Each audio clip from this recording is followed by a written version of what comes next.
Good morning, good afternoon, and good evening, depending on where you are watching us from. My name is Samuel Oludare Yerokon, and we are right on OY Media Scotland, the 19th day of September 2021.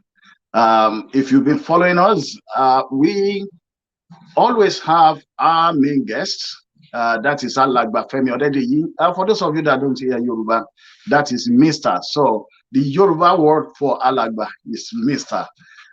We always have him every 2 weeks, and today he will be leading us on the progress about Yoruba referendum. We'll be looking at quite some number of things and issues, and of course also we'll be talking about the Yoruba agitation protest at the United Nations meeting, which is holding in New York. And of course, we will come round back to the alleged 400 sponsors of terrorism in Nigeria, and we'll be looking at why the government have been dragging its legs or have not taken action as expected by the people. He will be joining me right on now, and you are most welcome to the program, sir. Good afternoon. Good afternoon, sir. And thank you for inviting me. And we thank God for today. It's another day that will advance the progress of what we are advocating for the liberation and freedom of Yoruba people, as well as African people in general. Thank you.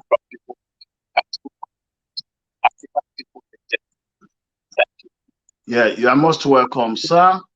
And I will be kicking off with this piece as just as a taster. Okay. Or as a taster. Apologies, okay. As a taster. Before we go on the full stuff. So let's have that. Okay. According to data provided by Rice University in Texas, Nigerian Americans, folks, they are the most educated ethnic group in the United States. Sounds like merit to me. According to the Migrations Policy Institute, 29% of Nigerian Americans have graduate degrees. That is compared to 11% for the overall American population. Ahead. And a minimum of 4% of Nigerian Americans are also PhD holders, folks. That is at least 3 times higher than any other ethnic group in the United States of America. More than 70% of black doctors in the United States are now of Nigerian descent. That brings me to our slave word macabre, for tending to produce horror in a beholder, folks. If you don't get a sense of macabre from hearing how we are barring Nigerians, obviously, clearly because they are superior performers, then there's something wrong with you. You need to get out there and doggone it, you better vote. Vote en masse. People, stop getting played. Vote. I'm Carol Angela Davis. We thank our Nigerian brothers and sisters for bringing all that talent right here to the United States of America. We need you. We love you. We're glad you're here. Okay, that is Nigeria being spoken about, of course, in the United States, and we know it's not just the United States. We know that almost everywhere, every country where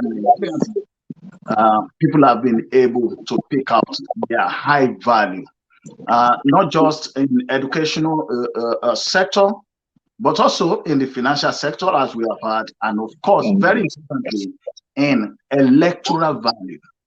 So in those countries, people believe that Nigerians have very high value, and they are calling them out right there in that video for them to get involved and to vote and to put the right person in place.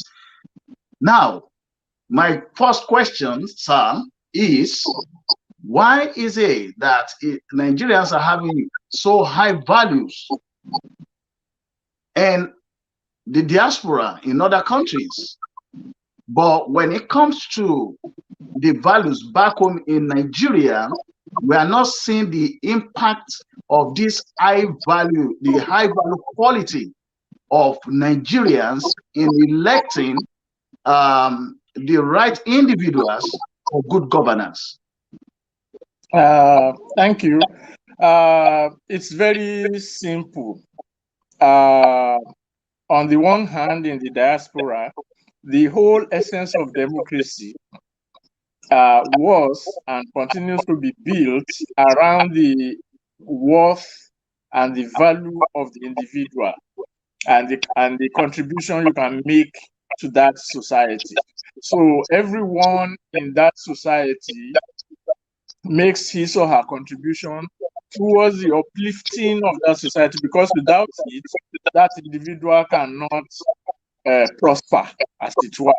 So the foundation of the countries in the diaspora, that we find ourselves in the diaspora over time, had almost perfected the acts of good governance. In other words, the individual is a respected person in the society. That is why when the police arrest people, and let's go for the worst case scenario.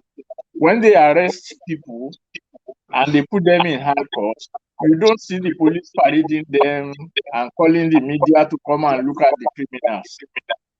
Even when they appear in court, you will see them well dressed. I mean, I'm talking about the criminals. So yes, you will see them well dressed. The kind of no matter how heinous the crime is, you will see they are still accorded a modicum of respect as human beings. Fine. In Nigeria or in Africa in general, because we have said that the state and its institutions were configured against the humanity of the individuals. In other words, the colonial powers, the colonial states, created their own states to subjugate the people of the colony.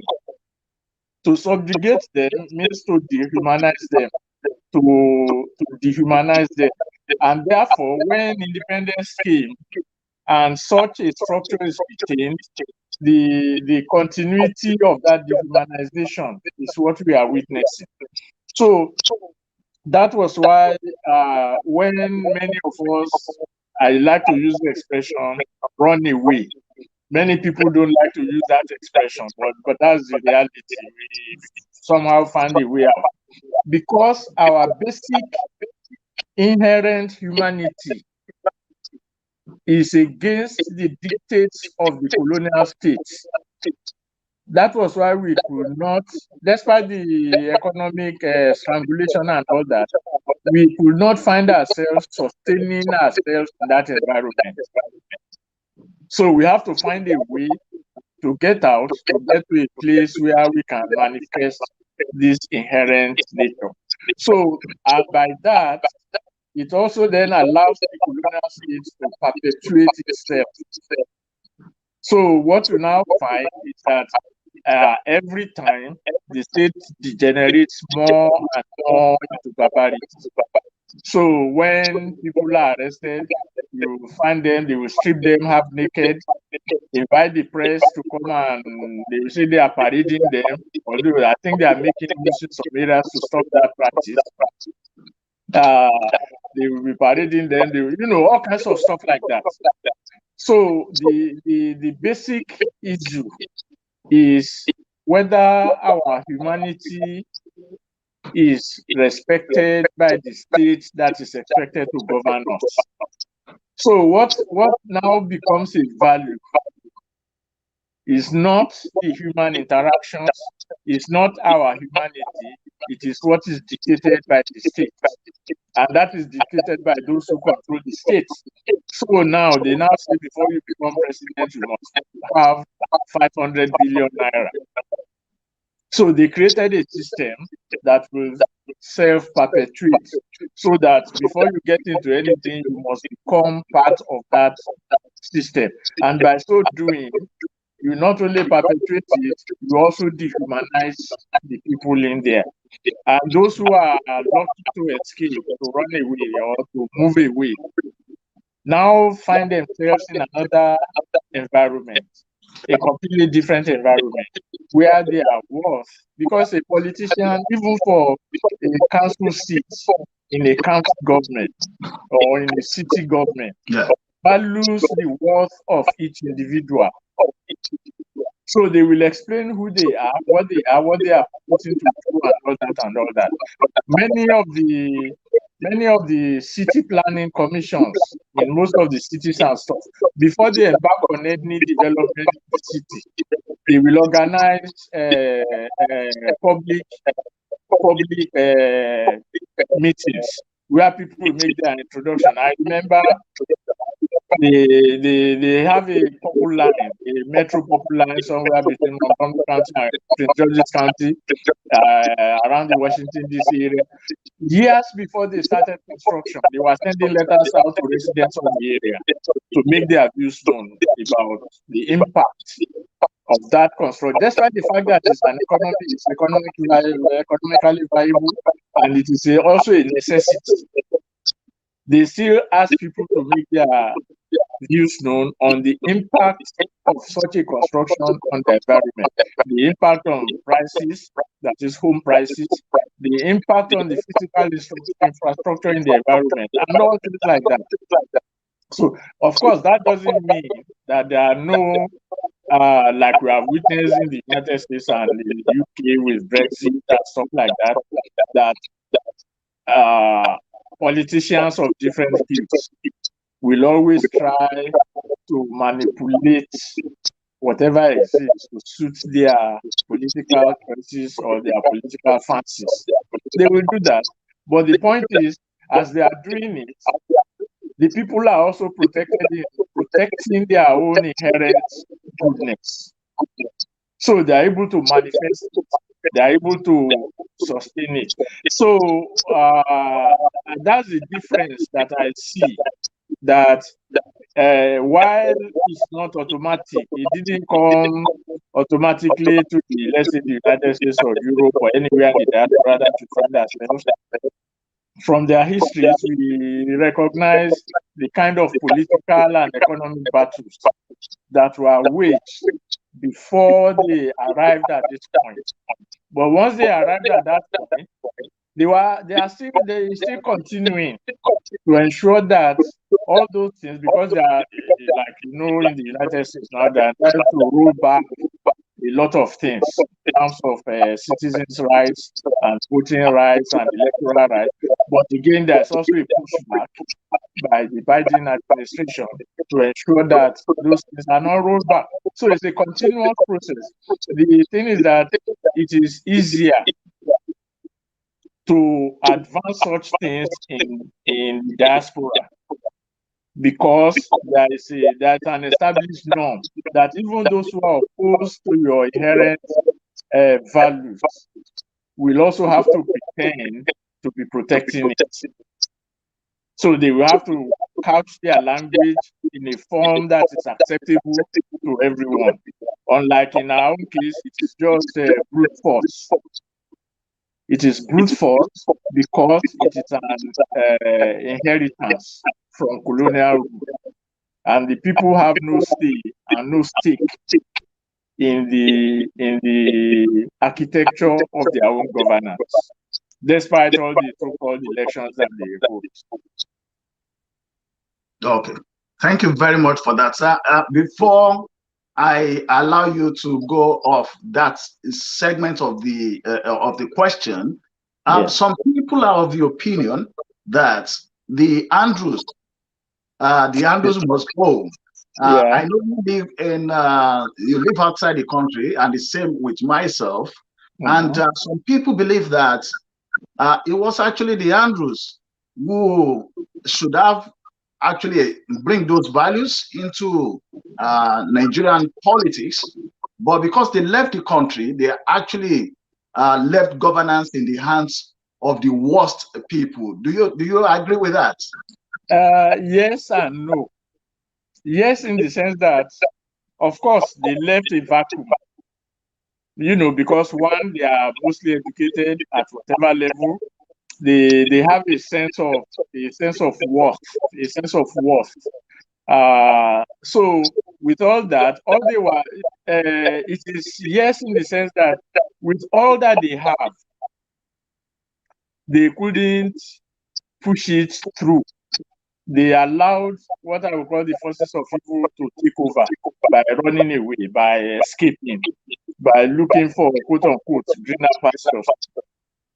You let us contrast the Andrews for the sake of our listeners. The Andrews are those that we refer to, those who quote unquote checked out in the 80s and 90s when this guy first came to power, Buhari, and then later when the structural adjustment program, and then they started the propaganda on television, on radio or television, calling that person, naming that person as Andrew, that Andrew should not check out, and stuff like that. So that is where the terminology comes. So when they left, they created a vacuum. That is the yes. The no is in that do they really have any choice? If you now combine the yes and the no, I mean, logically you will say it become neutral, but no, it can't be neutral, because if you look at the examples of other countries and the diaspora that we find ourselves, you discover that most of the struggles to entrench these democratic values and stuff like that were also largely waged by the middle classes of their era. The middle classes and the labor classes, they categorize them differently, middle, upper, lower, and all that. But essentially, they will constitute the middle class. So, probably because, of course, like they had nowhere else to run to, most of the immigrants to America came from Europe, suffering persecution and all the rest, just like we were doing. So they came to America and then they established what they established. Those who are left also fought against their feudal societies at that time and created what they created. So in reality, the middle classes in those countries can only strive to make things better from where they are. Unlike our own case, where we already have a ready-made place we can go into. So that creates that makes us lose our sense of responsibility.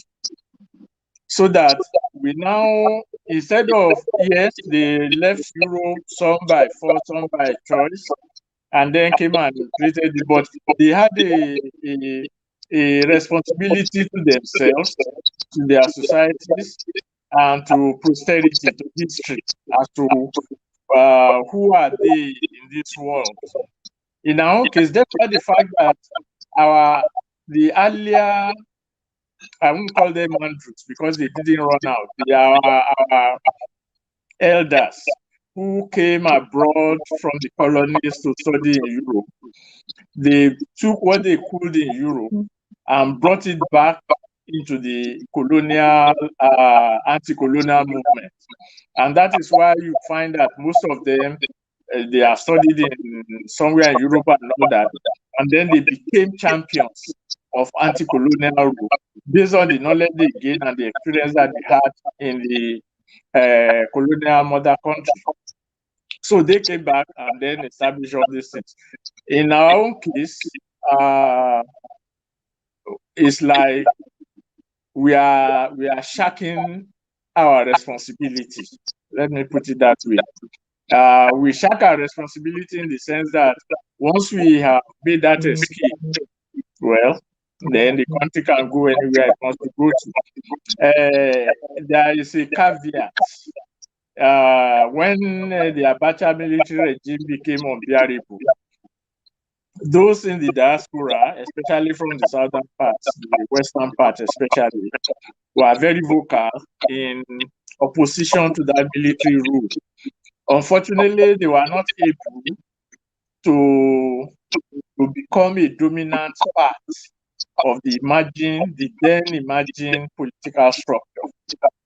So probably some of them will claim that they trusted them. Some of them will claim that they didn't expect it to happen and blah, blah, blah. But the point is, if those in the diaspora at that time, if they had keyed into what our elders did during the anti-colonial rule, they will know that it is not enough to simply say, okay, we have gotten rid of the military, then the country is fine. No, because the thing goes beyond who is holding temporal power. It is not because Abacha was holding power. They didn't mobilize simply because Abacha was holding power and they wanted to get rid of Abacha. There's something more deeper than that. So they didn't go deep enough to ascertain what is that depth. All they were looking at was, okay, let's get rid of this tyrant, and we did, and that's it. Then everything will be fine. But that is not the nature of political power struggles.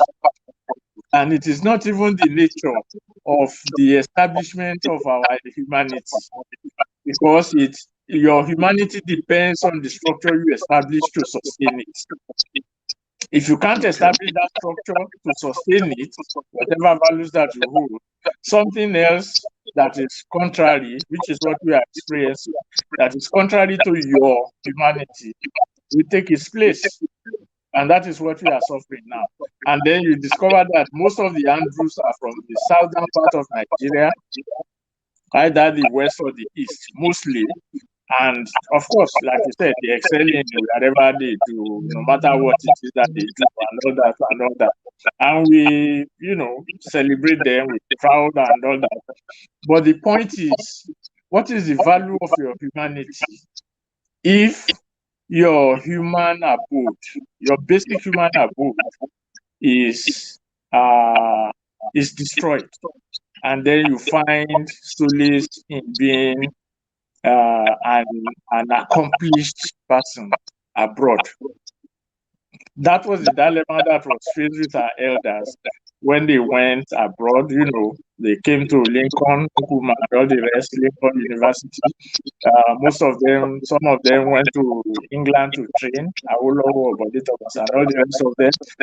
But that was just to empower them to become more involved in the attempt to create a structure that will project their humanity.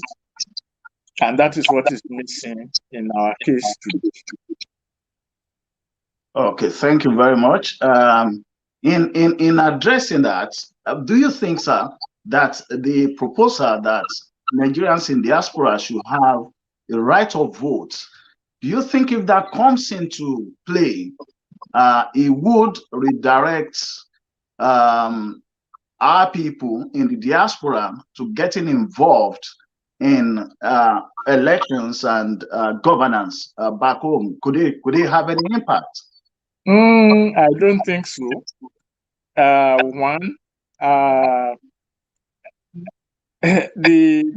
Unfortunately, the dominant Nigerian diaspora organizations, at least in the United States, also suffer from the same problems that the Nigerian political architecture suffers from. That is one. Two, the number of eligible electors in the diaspora are very minuscule. It's a very small number. I was listening to a program somewhere, I don't recall the place, where they said already they had an electoral register in Nigeria where Kano already has 5 million votes registered, 5 million votes, which is greater than all the registered voters in the entire West. So if you now conclude that and say, okay, let's assume that all the Nigerians in the diaspora, I don't know whether we are up to 5 million or not. Let's assume that we are up to 5 million. Of course, that means that we have been neutralized by Kano because they have 5 million votes. So if they mobilize their 5 million votes, and we mobilize our 5 million votes, so that is and then other issues will come into play. So I don't think that is the solution, or that is even a way out.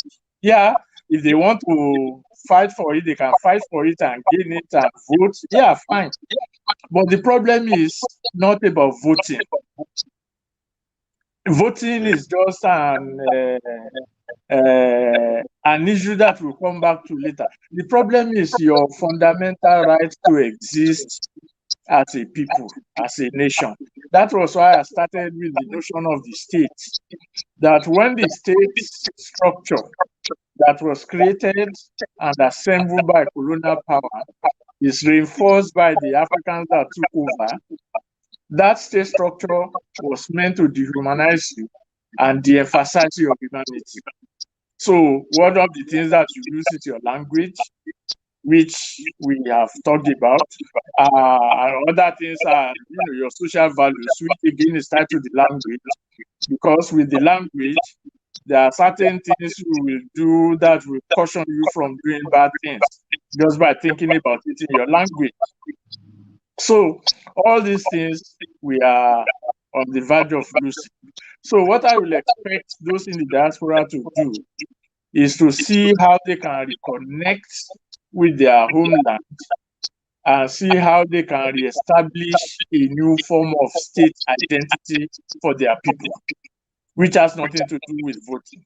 Because most of the political parties that exist are also guilty of the same offense. They just exist to continue to sustain the architecture of that colonial state. So if they think beyond that and then say, okay, I mean, I represent the Yoruba Referendum Committee, so I'm allowed to speak on behalf of Yoruba people, as it were. So if I'm a Yoruba person, and I am a Yoruba person in the diaspora, my efforts should not be about whether they allow me to vote from the diaspora or not. That is even immaterial. My effort is, how do we establish the Yoruba as a human society in West Africa or Nigeria or whatever they call it? And by extension, how will my Igala friend or Igbo friend or anybody pass do the same thing in his or her own environment?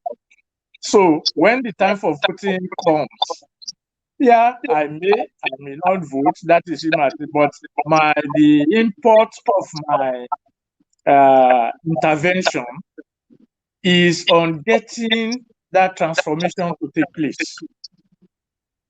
And if we find a candidate that says, okay, yeah, I will do this, I will do that, which they all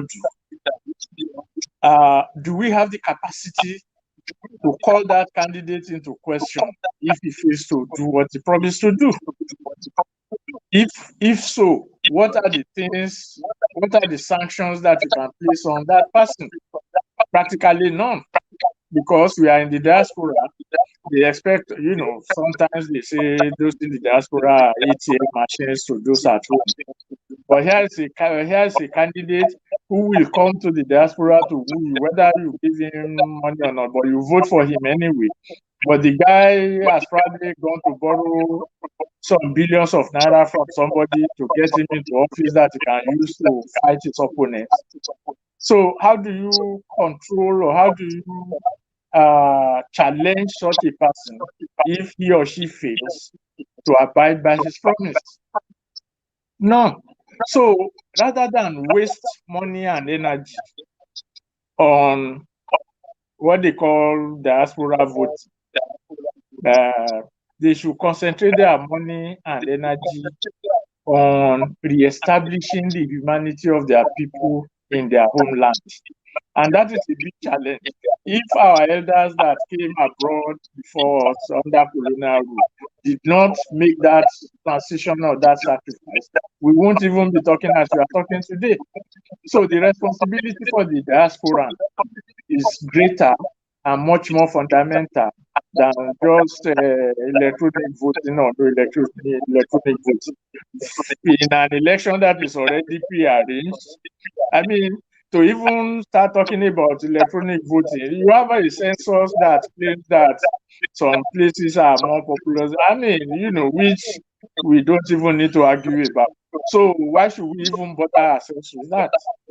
So that again goes back to the question that you have asked earlier when I said yes and no, that when those of us in the diaspora fail to recognize our place in history, we are only looking at things piecemeal. Okay, diaspora voting today, VAT tomorrow, these things. So we are unable to conceptualize in a holistic manner what the problem is, and therefore provide solutions to it. And that's why you have, I'm not attacking any organization, but you have different diaspora organizations. There was one time, the one here in the US, they accused them that they went to Abuja to collect land and money from the government, all kinds of stuff like that. So what is the value of diaspora voting? None. And that means we should re-examine ourselves and see where we stand in history. That is the challenge that we are faced with. Right. Thank you very much, sir. We will go for a short ad break now. And viewers, thanks for joining us.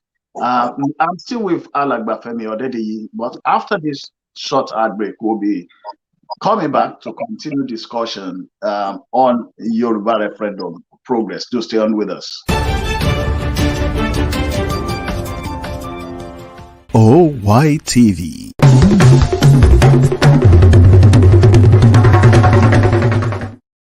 Right, welcome back. I'm still on with Mr. Femi Odediyi. That's this Alagba Femi Odediyi, and this segment will actually be talking about Yoruba Referendum progress, starting from the activities of the Yoruba Referendum Committee itself, and then we'll be looking at at least actually a piece that was written by unfortunately, we lost him, according to the reports that are coming in today, and that is none other person than Dr. Obadia Melafia. He's been very vocal, talking about security, challenging the government. We'll be looking at one of his write-ups today, which he actually brought into play sort of a conference, Obafemi Awolowo conference, that was done on the 8th of March 2021. And we'll be looking at the people that spoke right on there and what their proposals were to resolving the Nigerian equation, which is the issues that we're facing at the moment. But before talking about the question right on there, I don't know whether you have any word to say about late Obadia Melafia, and especially in sending condolences to his family, his friends, and colleagues. It's unfortunate. Actually, when I read the news this morning, it was like a big surprise. I mean, I don't know whether there are any underlying conditions previously and stuff like that. But the guy had been seeking prayers for his safety and his health. And it's just unfortunate that he had to go the way and at the time that he did, because it's one of the voices in the Middle Belt, one of the necessary voices in the Middle Belt that is speaking up against the conditions of his people. And based on his previous role in the Nigerian government as the deputy governor of the CBN, and I believe he also went to the strategic and institute studies where they trained their officials, and that he was able to be bold about it. The only thing I can say to his family is that they should not only rest, they should not only believe and continue to have faith in the fact that he is resting in the bosom of our Lord Jesus Christ, simply because he stood for the truth at the time that it is necessary to be spoken. That alone is enough to let them feel that they have not actually lost. They have lost the bodily form, but what he has established by his most recent activities is not lost, and they should consider themselves to be part lucky and grateful that they are part of the entire process.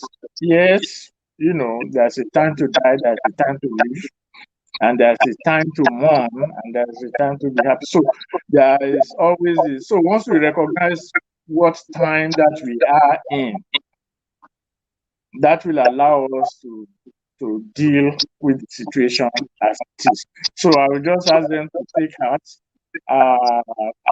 continue with what they are doing, continue with the legacy that he left them, because they are closest to him, and continue to pray and to hope that the present time, there's a time for everything. There's a time for despotism, there's a time for cronyism, there's a time for nepotism, there's a time for all the things we are witnessing in Nigeria.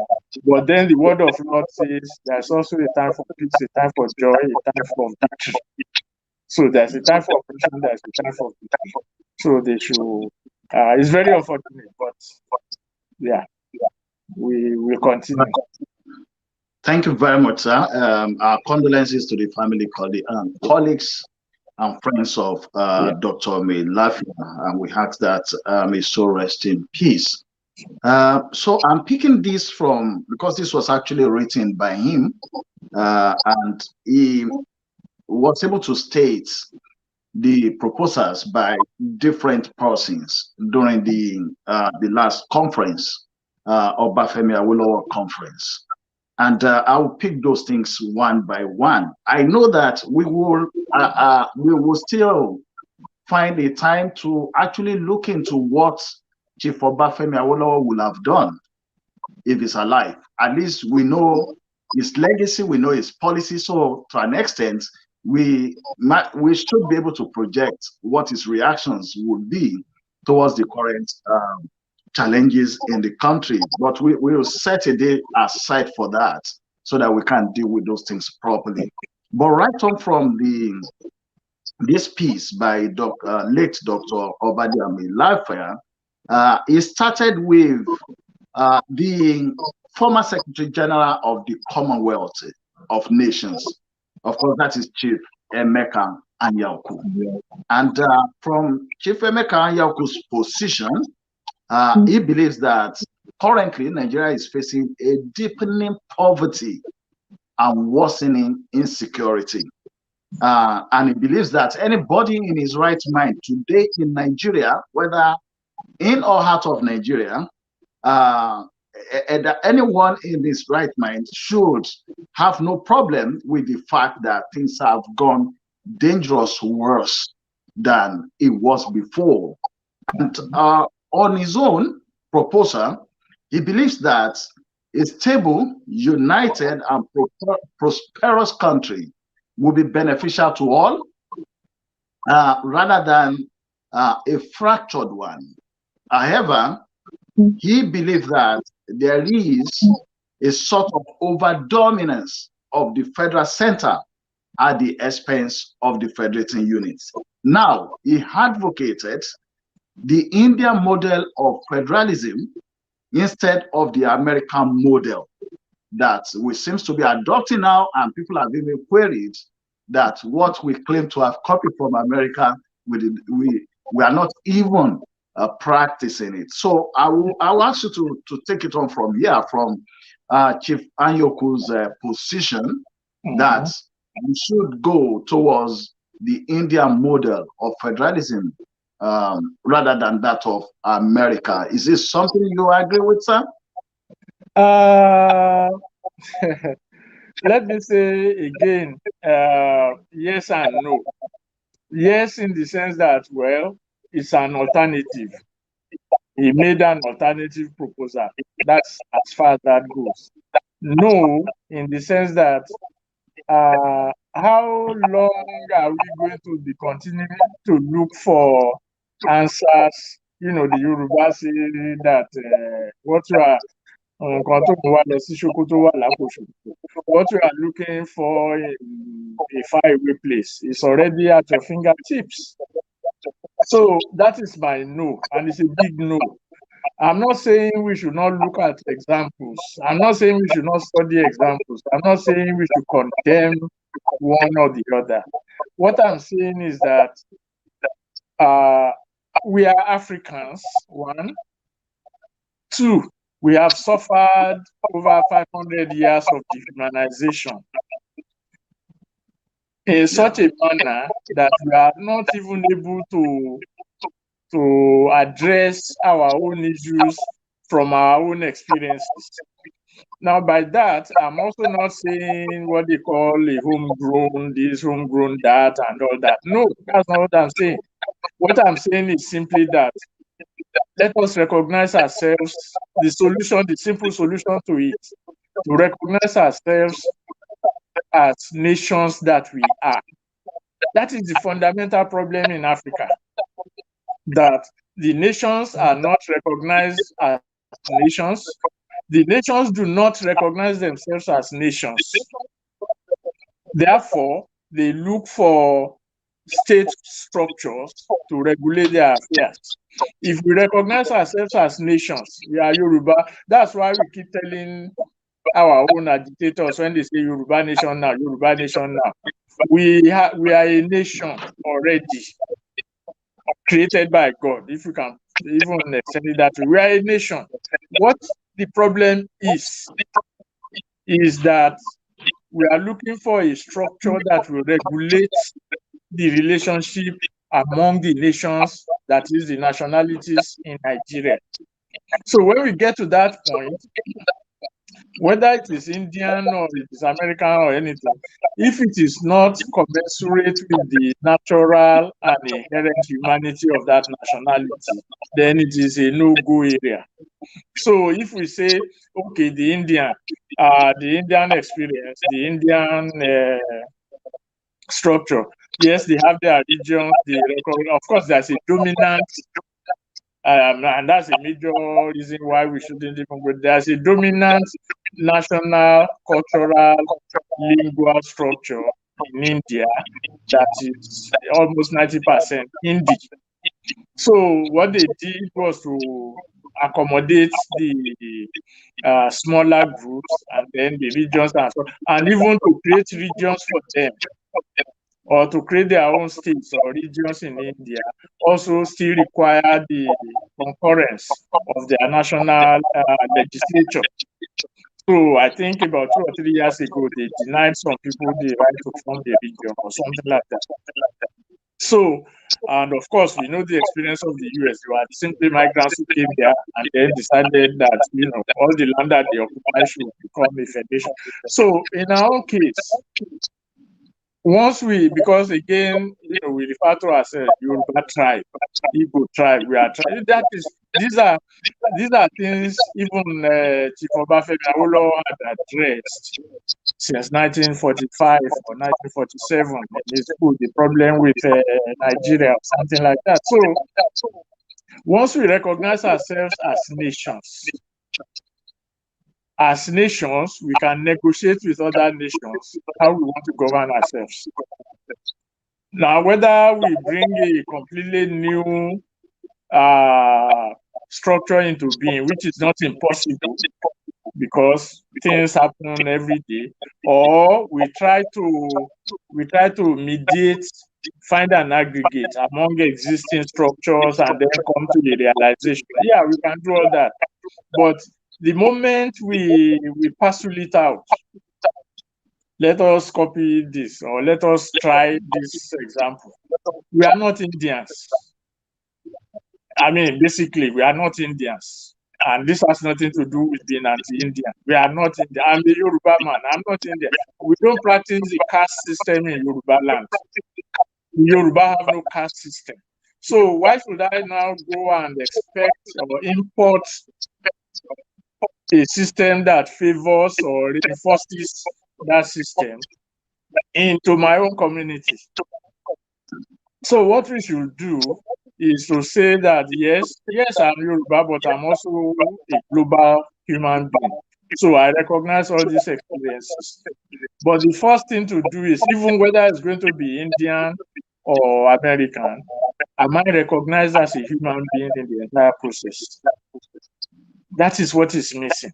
We don't recognize the nations as nations.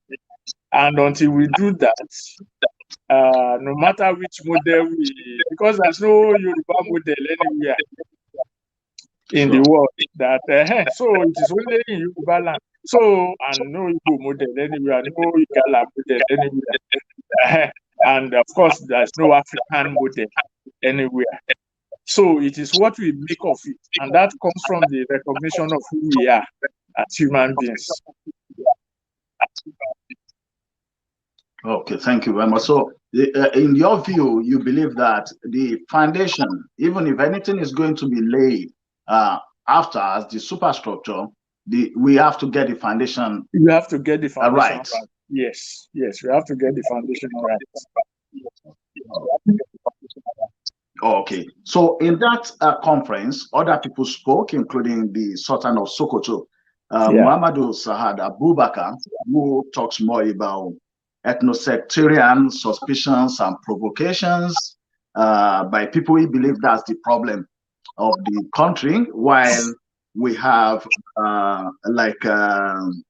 that's now the former CBN governor, Sanusi, who was talking about the northern kids or the northern children too, that the British actually didn't want them to have education. So he believed that, I mean, everybody could complain, but also the North also could complain about what the colonial Britain did to them, while every other person also said that the British gave the Nigeria to the North. So it's just trying to say that when the same pot, everybody is being at disadvantage by the British. But then we add, I just want to make sure that I got his name right.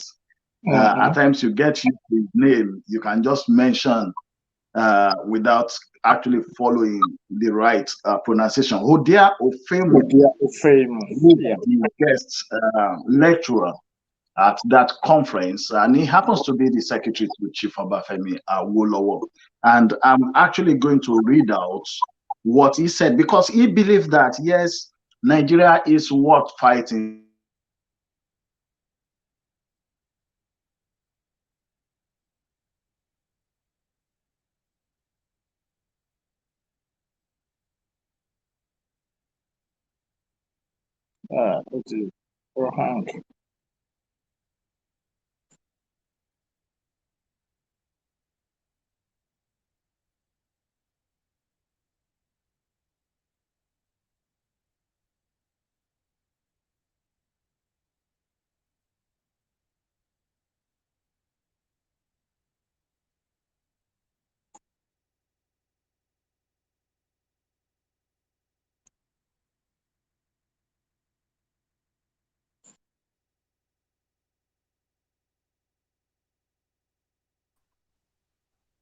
I think yeah, you are off. Yes, I think I lost that. I'm just trying to get this done properly. Okay. And I'll put you on solo while I sort this out. Okay. Now, he actually had this statement, and I'm going to read it out. So he believed Nigeria is worth fighting for, but he argued that the best way to save the country is to redesign the federating units in a manner that accords full autonomy to our ethnic nationalities, advocating a cultural mapping of the Nigerian society instead of ruling through a caste system while pretending that we are a democratic federal state. So Odia believed that we should have a federal system which is based on our ethnic nationalities. Is this in line with what Yoruba Referendum Committee is advocating, or is there a difference? It's in line with what we are advocating. While I don't have the details of his proposals, but the general trend flows with what we are saying, that, and you can see from what we have been saying since the beginning of this program, that the nationalities need to reestablish and reassert their humanity. And that's essentially what he was saying, that if there's going to be it's good to have a Nigeria or whatever, but the nationalities must be the building blocks. So we are saying the same thing. And of course, I'm not surprised that he will come to that conclusion or make that proposal, not only because he was a principal secretary to Chief Awolowo at one point. He has also been active in different forums about the questions of Nigeria, and of course, he's from what we call the Midwest, with an experience in self-determination through the creation of their regions in those days. So what he said is in line with what we are doing. And like I said, I don't have the details of his proposals. What I will expect now is, having come to that conclusion, to now get the people in his nationality to do similar things that we are doing. That is, engaging our political leadership to ensure that this thing becomes manifest, so that they just do, because without prejudice to the organizers of the conference, you have the Sultan, you have Sanusi, you have Ayakwa, you have him there. And then Sanusi and the Sultan started beating around the bush. I said they were beating around the bush because it is false, patently false, to say that Britain favored the South in education. It was the northern elements, the northern rulers of the NPC, that deliberately distorted the progress of what we call Western education in the North. And that even up to the 80s, they preferred to employ foreigners to teach in their schools rather than employ Southerners, that is, people from Southern Nigeria. So unless a Sultan or a Sanusi will come out boldly to challenge their own rulers, which we are doing freely in the South, anybody can come up in the South and lambast any governor or any elder. Even Awolowo himself suffered such critiques. So for them to now start trying to play games, I think is beyond pale. They shouldn't think that we are idiots. And that's what they are doing. Here is a Sultan who claimed openly that is the leader of Fulani in West Africa. He made that claim. He's the leader of Fulani in West Africa. So what is the meaning of what he was saying? So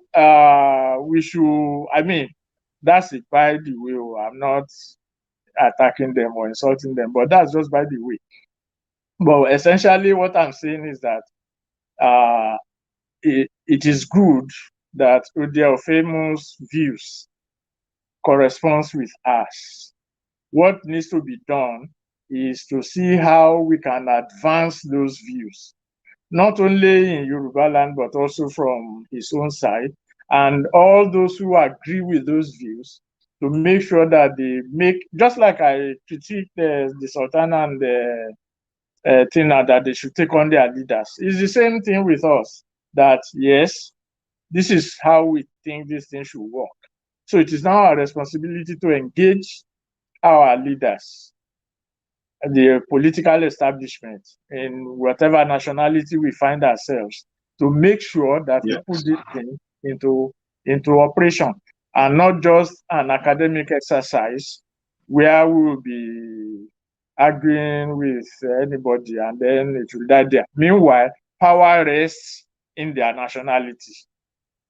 In the North, it was so configured before independence. It was continued to be configured by the military, and continue to be sustained by the present architecture. So it is easier for them to come and start talking about it is economic, it is this, it is that, when the issue is on the foundation of the country. So it is our responsibility and the famous responsibility to push for the manifestation of that. But we are on the same page. Okay, that's great. Thank you very much, sir. Viewers, we've had to change the studio because of a sort of a technical itch, but it's great that we're back right on. So apologies for that. Now, moving on to now the Yoruba Referendum Committee progress and on the petition. Where are we? I know that the last 2 weeks when you were here, we spoke about the coming Osun and Ekiti state elections. So where are we with the petition? What should the people be expecting, and what should people be doing? Yeah, with the petition, we thought we should have reached more than 15,000 by now, but we are still going on. People are still signing, and we thank those who have signed, and we also thank those who are yet to sign, and we expect them to go to the site to sign up. So what we have done now is we had earlier submitted the petition and the draft bill to the governors and the state houses, the speakers of the state houses of assembly. Now that Osun and the Ekiti elections are coming up, we now said, okay, it should become the political issue in the elections.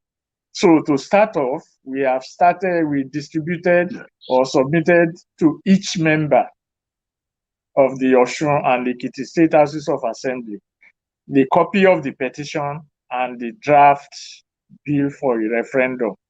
So we served each member a copy, because in the Southwest, they had what they call the Southwest legislative protocol or something like that, where all the state houses of assembly have to look into any bill and stuff. So, but because of the election that is coming, we have now submitted a copy to each member out of respect, out of recognition, so they won't claim ignorance of it. So they have it, they have the copies. And now, when the campaign starts in earnest, we want to make it the political issue in the land. How do we do that?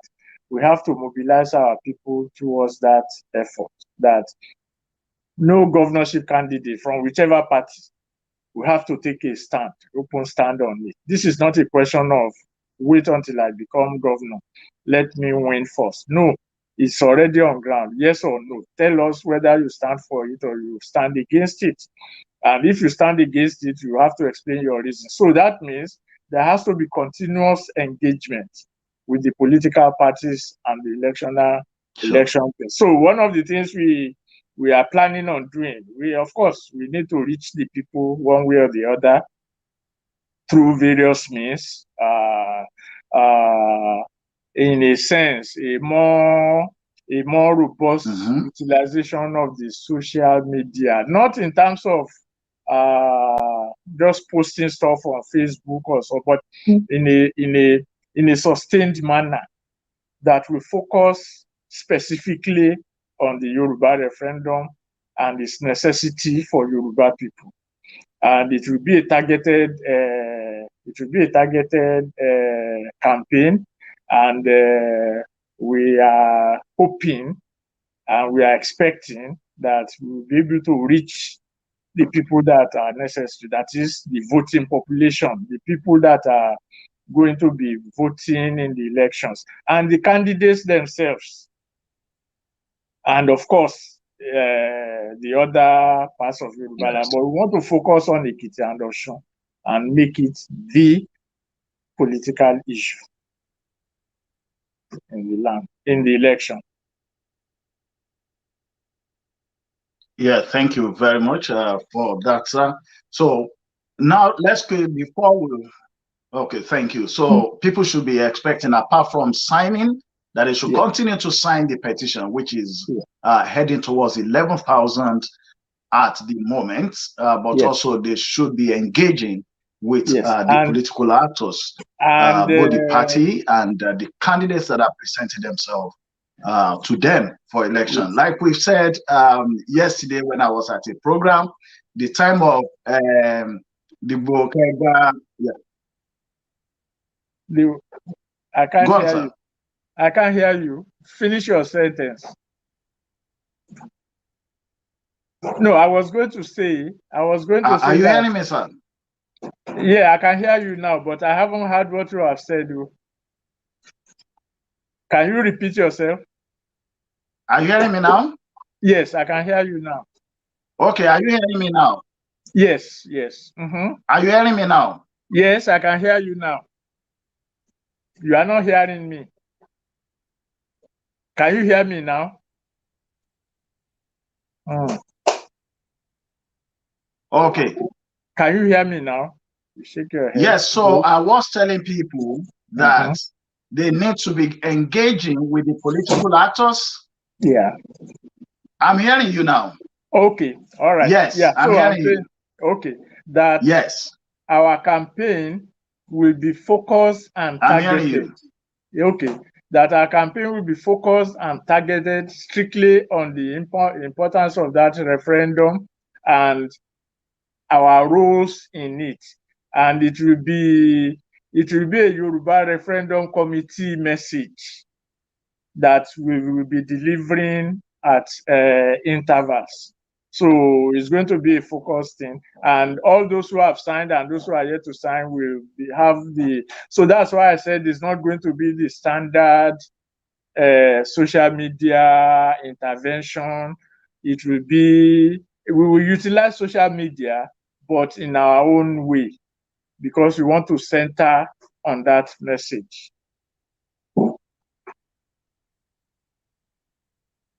Did you hear me? Right. Yeah. You heard me? Okay.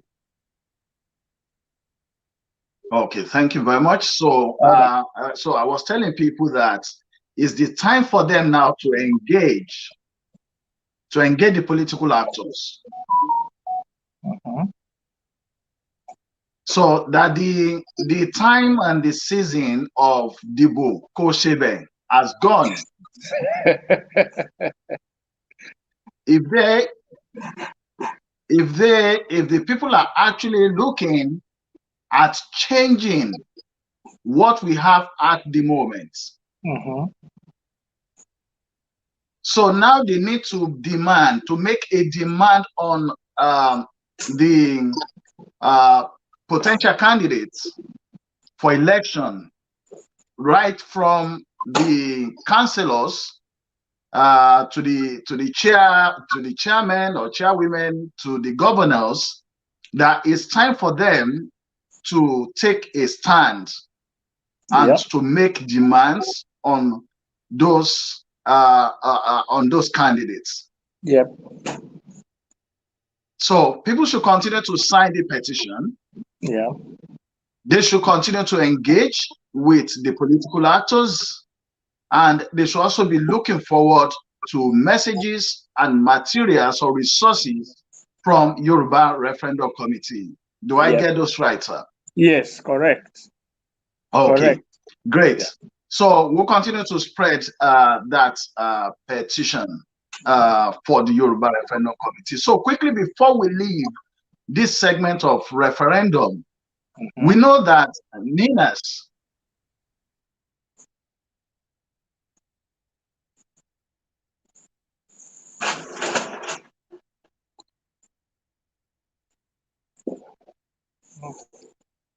Something around it.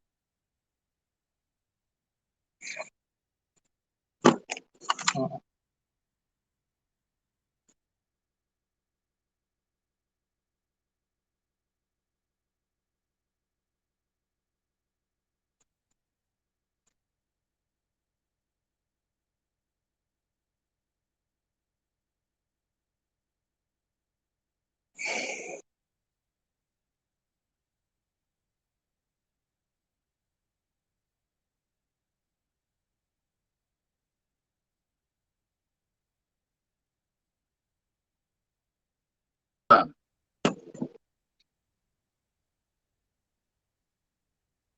you hearing me, sir? Yeah, I can hear you now. You are back. Are you hearing me? Yeah. I can hear you. Okay, thank you for bearing with us. Viewers, please do bear with us. Okay, sir. All right, so I can hear you. my question is, we know that there are Yoruba agitation protests in New York under the flag of NANAS. And I mean, what's your view about it? Would it at least had a sort of a narration to the push for Yoruba referendum?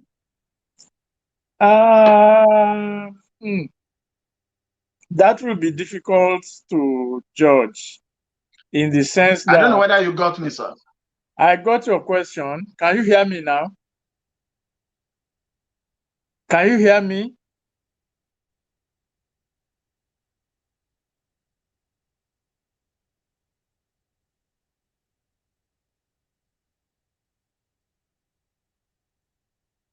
Hello?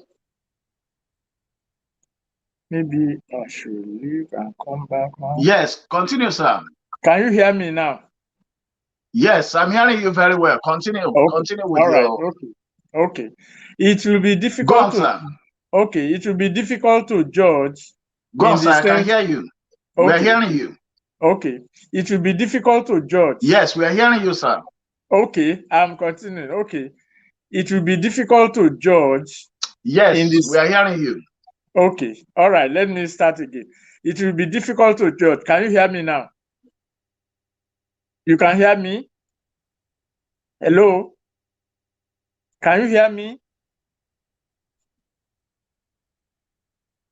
Hello? Yes. Okay.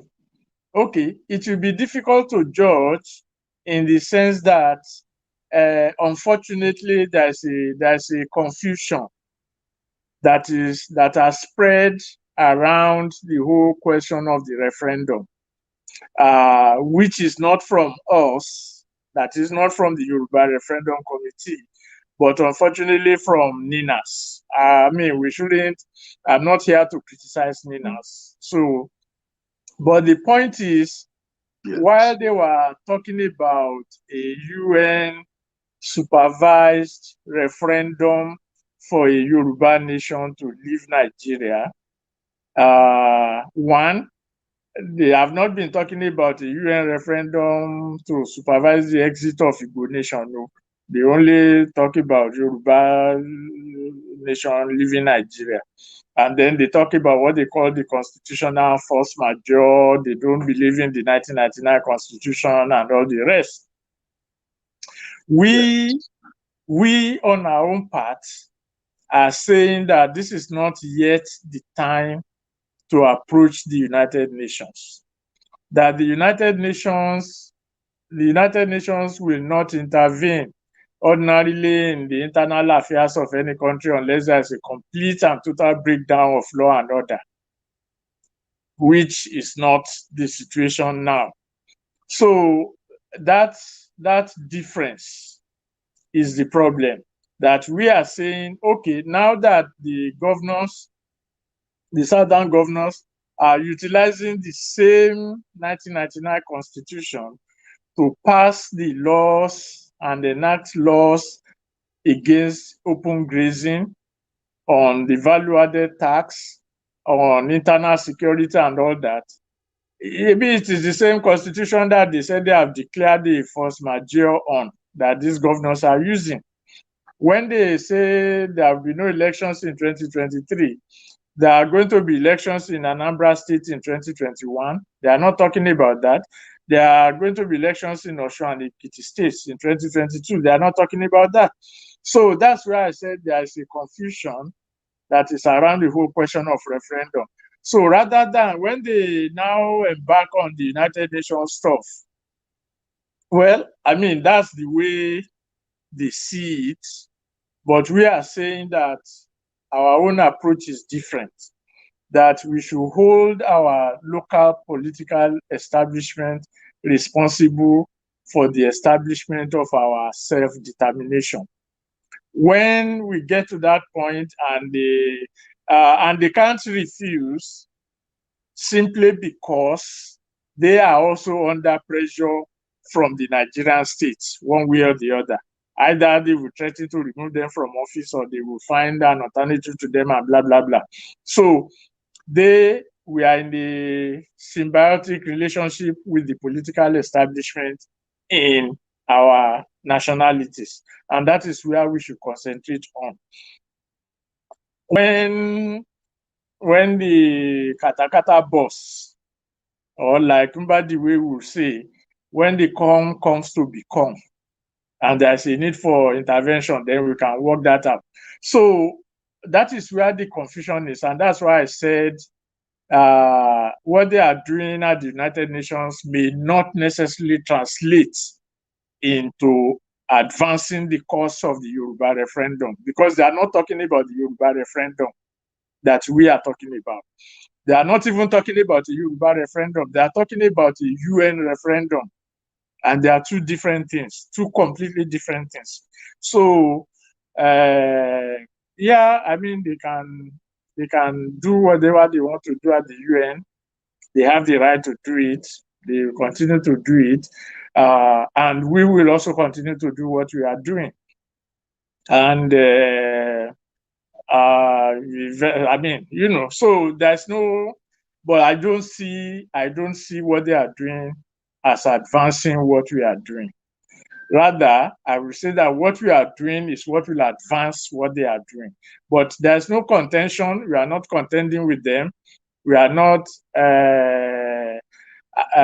trying to seek dominance over them. All we are saying is that our efforts should be concentrated on our local political establishment, and we should be able to mobilize ourselves strong enough to compel our political leaders to do what we need to do. Yes. And when things go out of hand, we'll be able to handle that. So, but that's not the reason now. So I will say it has no impact on what we are doing. Okay. Thank you very much. And we'll just quickly go to the last segment. I hope the technical issues and go will permit us to sort this out. Yeah. Now, there was this issue about alleged 400 sponsors. There are Nigerian sponsors of terror. I mean, it's an allegation so far. We know that 6 Nigerians have been jailed at UAE, United Arab Emirates, and it was during the investigation of that case that these names and co were done and some were passed to the Nigerian government. And of course, early in the year, we also had the United States saying that they would pass some details of some people to the Nigerian government. But since then, it seems the Nigerian government has been dragging its legs. Around March to May, we had Malami, the AGF, saying that, well, we're still working on it and co. But people were feeling that, I mean, the temperature of the people is quite high, that if there's an allegation that some people are sponsoring terrorism in Nigeria, it should be a high priority for government, especially with what is going on all over. During the week, we had the Air Force, Nigeria Air Force plane mistakenly bombed a place in Katsina. We also, I mean, we've also read in the news how the Boko Haram, the bandits, are gaining some grants in the northern part of the country. So people believe that this should be a high priority case, but it seems the government is dragging its leg on this very important issue. And Chief Femi Falana, who happens to be a lawyer of recent, I think it was yesterday, came up in one of his interviews that is something that the government should do as soon as possible. It should, I mean, steps should be taken to expose those people. I mean, it's an allegation, but obviously when somebody is alleged to have done something, they could list out their names, and then, I mean, it's not unlawful to say, okay, we have so allegations about some people that we are investigating them. The new EFCC chair also was asked about this, and he said, no, we cannot expose.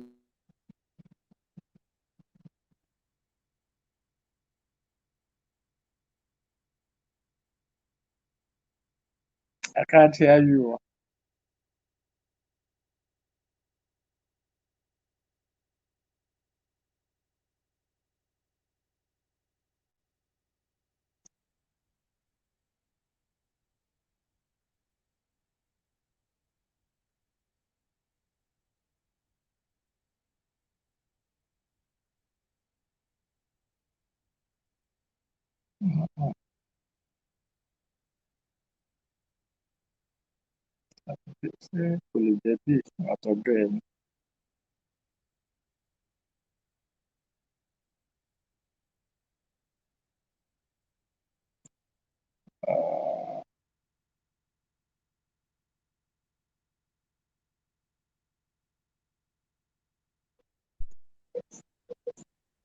Apologies for that, viewers.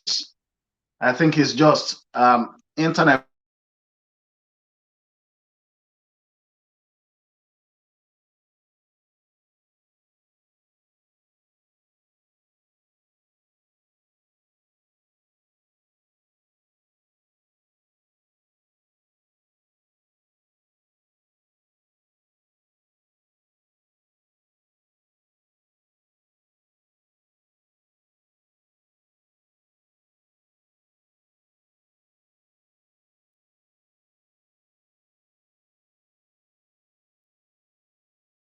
Are you with me, sir?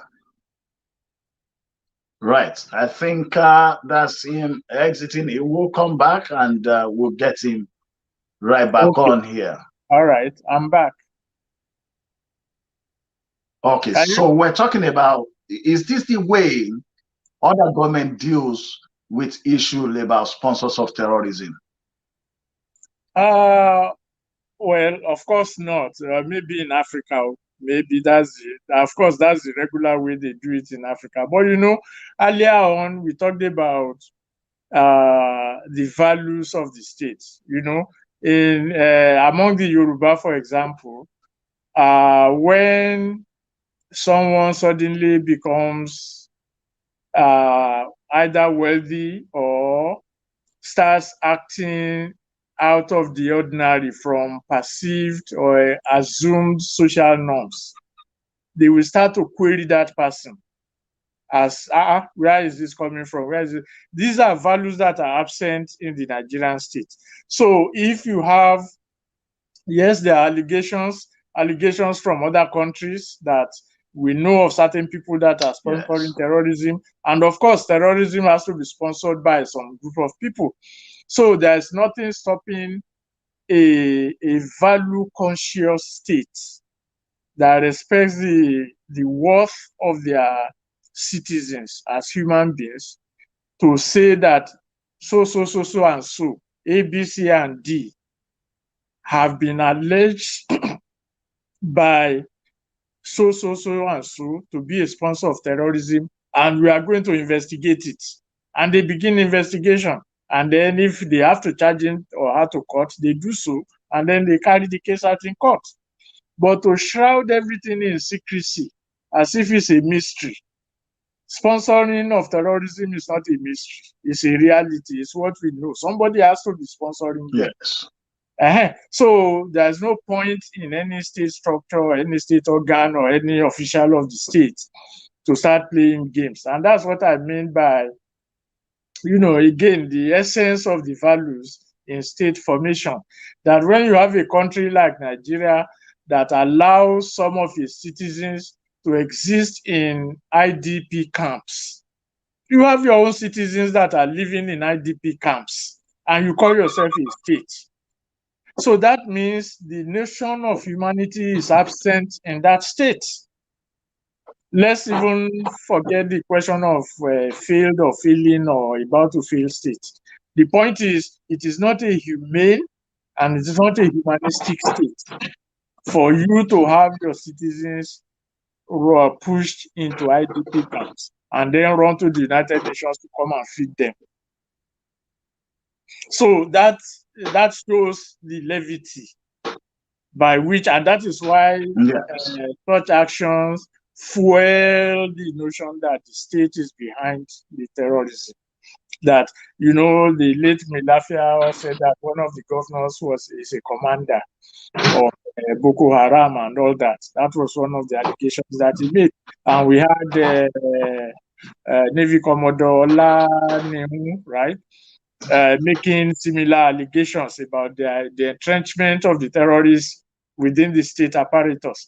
And before then, we had Jonathan's national security advisor Uwoye Azazi, I think, who said that Boko Haram is in government.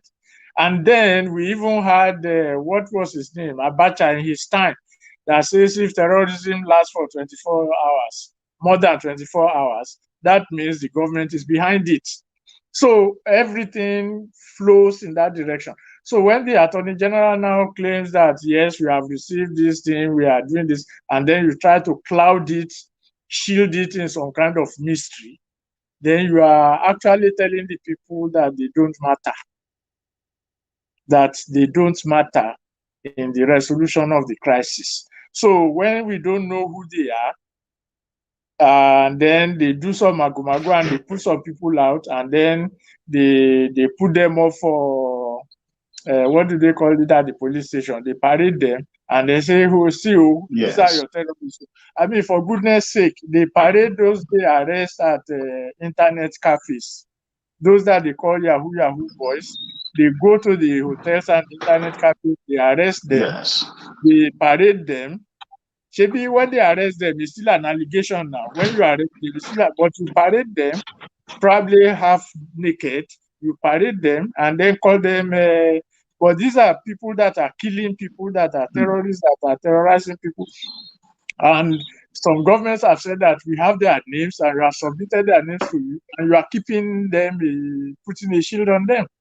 So that means there is some truth to the fact that there's a collusion between the states and the terrorists. Otherwise, it should not even be a matter for discussion. So yes, I think they are not, even if, let's assume, just for the sake of decency, that they are not part of the terrorist conspiracy, that is those in government, that they are yet to perform their role as responsible citizens of Nigeria. That is, even let's assume that all the things they are saying about those in government are part of the terrorists, that is not true. Let's grant them that exception. But what is true is that they are not performing their roles as responsible citizens of the country that they are governing. That is true. Thank you. Are you there? There's a technical issue.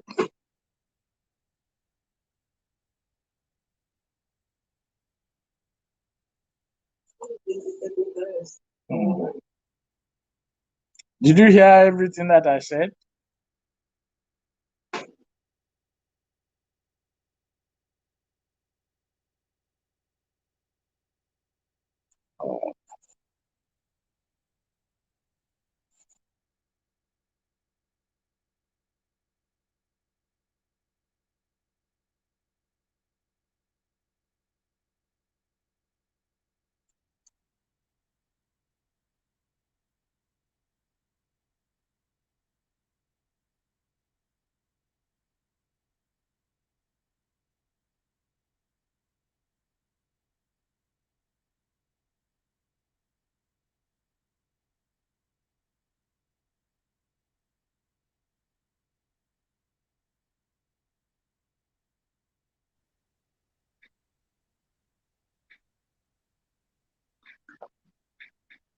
Okay, thank you very much, sir. I don't know if you are hearing me.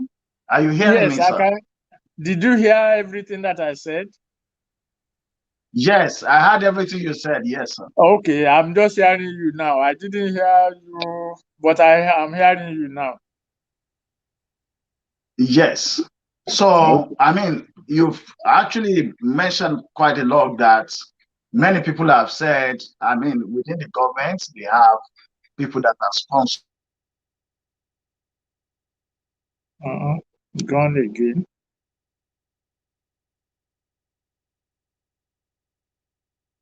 that are alleged to be sponsors of terror. Many people believed that the reason the government has not taken serious steps is because there are people that are within the government that are encouraging terrorism. I mean, which is extremely, very sad. So if they say that the government is encouraging terrorism, we also have the bandits. About 2, 3 people have claimed that it was the government then, before they came into government, who invited the bandits to come and cause trouble in case ex-president Jonathan refused to hand over power. So if we're talking about Boko Haram sponsors, the government is complicit. We're talking about the bandits, the government is complicit.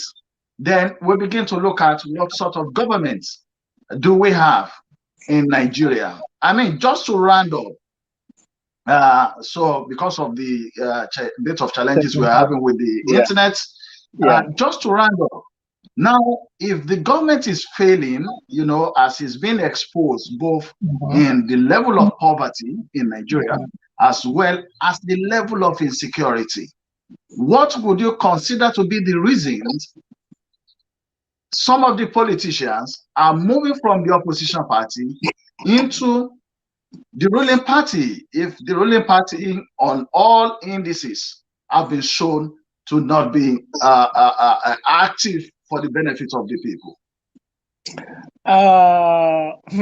Well, that is the unfortunate part of it. Earlier on in this discussion, we did mention something about the Andrews. That is the members of the middle class that escaped, that went abroad, and are yet to come back. So that created a vacuum, what I would call an intellectual vacuum, where things are dissected and addressed. So what you have are just jobbers as politicians. And because there is that vacuum that will mount a challenge, they are able to just retain that, system of jobbing, moving from one party to the other, moving from this to that. And that's why some of them say there's no party with no ideology. There's an ideology, what they call rentier capitalism, where they just feed off the state. And because there's nothing to challenge them at any level, they have the field wide open. So they can just do anything they want to do. So if the current regime is being accused of doing all these things, and that is the party that everybody is running into, it only means that they believe in what the party is doing. They want to partake in it.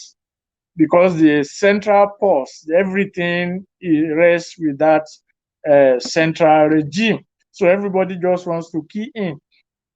But they are not faced with any opposition. It's like, let me use this VAT thing as an example. And it actually captures the state of things in Nigeria. When the current vice president, when he was the Attorney General of Lagos State, they started under Tinubu's governorship. They actually started the battle on VAT. At that time, they started the battle on VAT, and they took it all the way to the Supreme Court. And the Supreme Court at that time said they should go and resolve it, that it's a political matter. That was the decision of the Supreme Court at that time.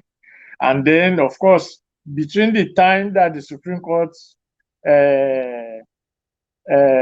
passes judgment or its opinion, and all the rest, all kinds of political permutations started coming in, and the thing was just left in the cooler. So, but because, it became a question of power struggle. How do we get, at that time, how would they get PDP out of power? So everybody, all kinds of characters in the PDP were recruited into the APC, and then they started doing their stuff, and then they got power. Until now, that the whole thing is now revived by Rivers State and Lagos State and all that. So if you trace that the whole question had been started almost 20 years ago, it was left in the doldrums because of power struggle, and only now revived. It will now show you that if there had been a formidable middle class as a political interventionist force, what they started 20 years ago would have been a burning issue all along. So when the politicians started running around for parties and all that, that issue will be kept alive. It will not be, we thank God that they are reviving it now, but it will have been an issue that had been going on in a systematic manner.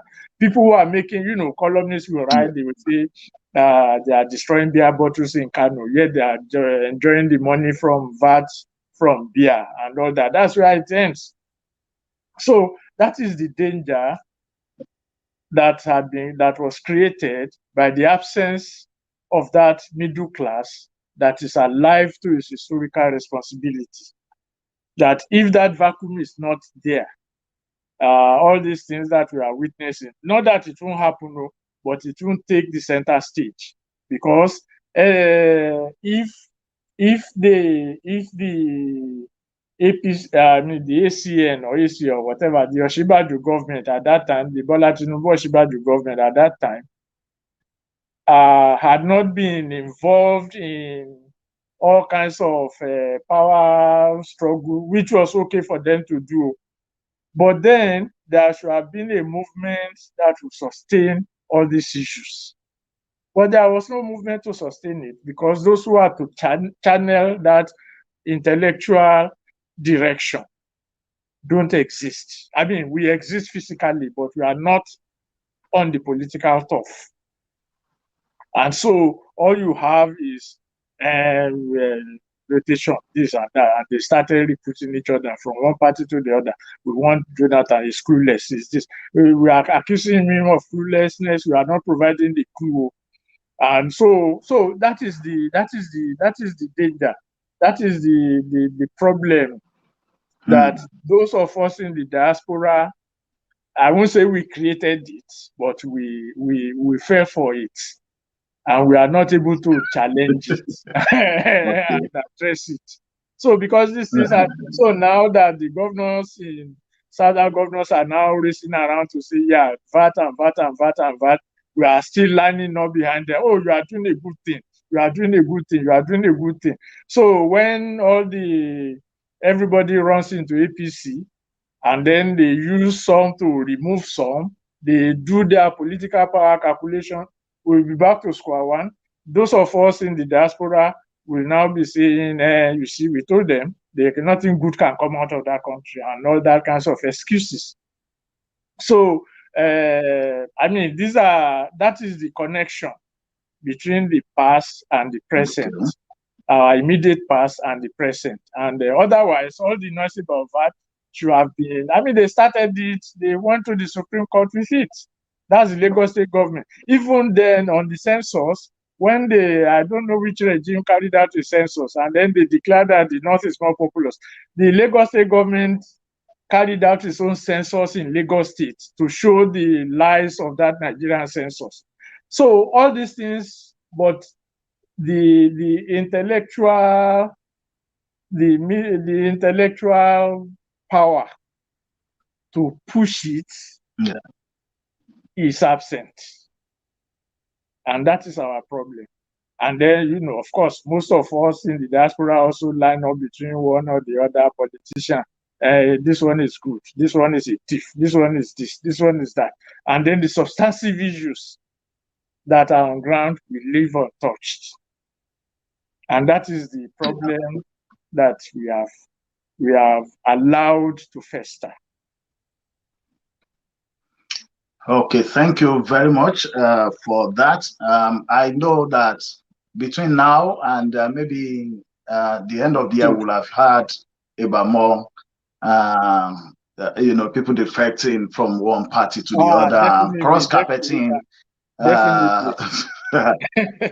Definitely. So, yes. But like you said, it's just that the people should not fall for it. And we're hoping that this time around, Nigeria in diaspora would be able to lead in the right narrative that will bring Nigeria out of the hole, especially in focusing on ethnic nationalities. Yes. Which we believe that it will bring us much more closer to a nation of human beings and not people being treated as animals. Thank you very much for joining us today, Alaba Femi Odede. I will always not leave you to go without having a message to your people. On Yoruba, I think this week alone we've had about 134 people who have joined the Yoruba Referendum Committee on page.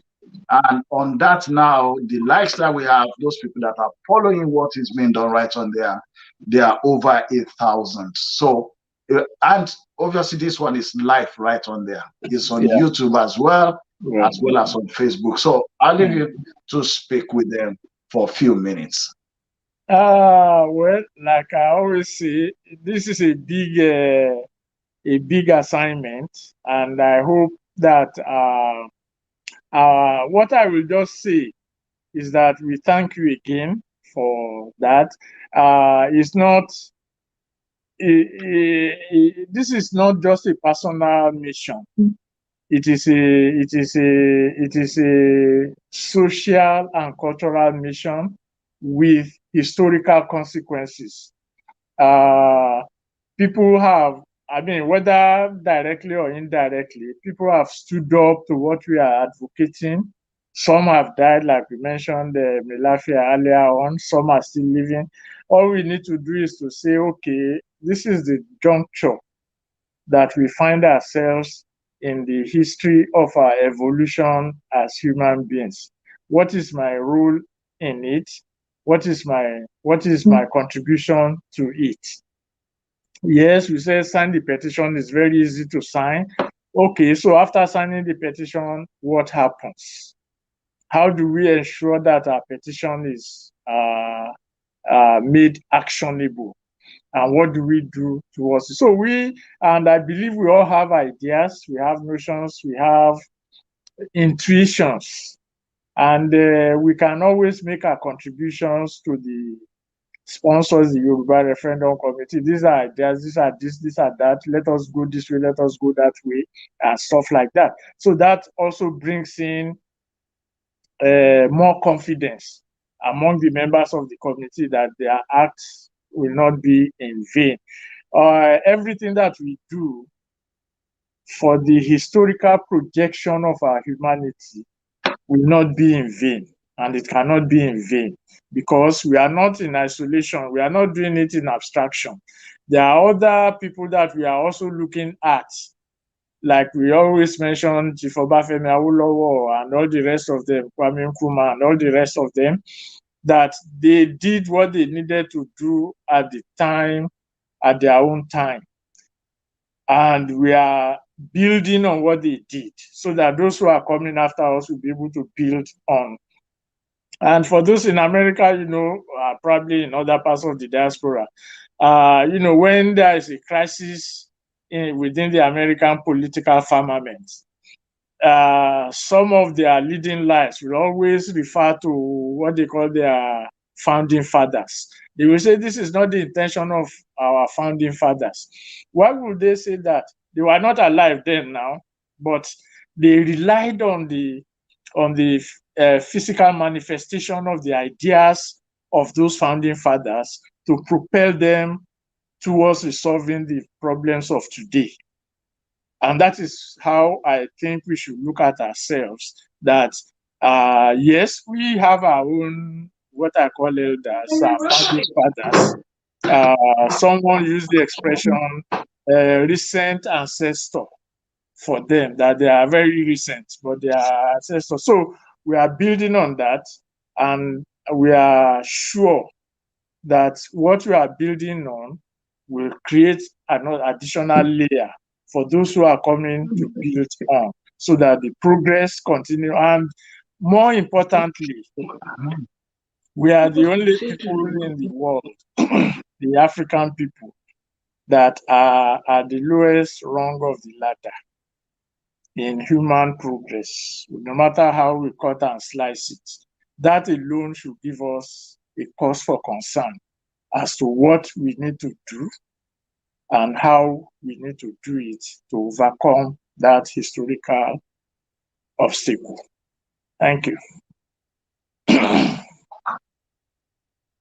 Right. Thank you very much, sir, for your time. And for the viewers, please, if you want to get across to Alagba Femi Odedeye or Yoruba Referendum Committee, that is the email, yorubaref@gmail.com. Of course, on Facebook as well, you have Yoruba Referendum Committee.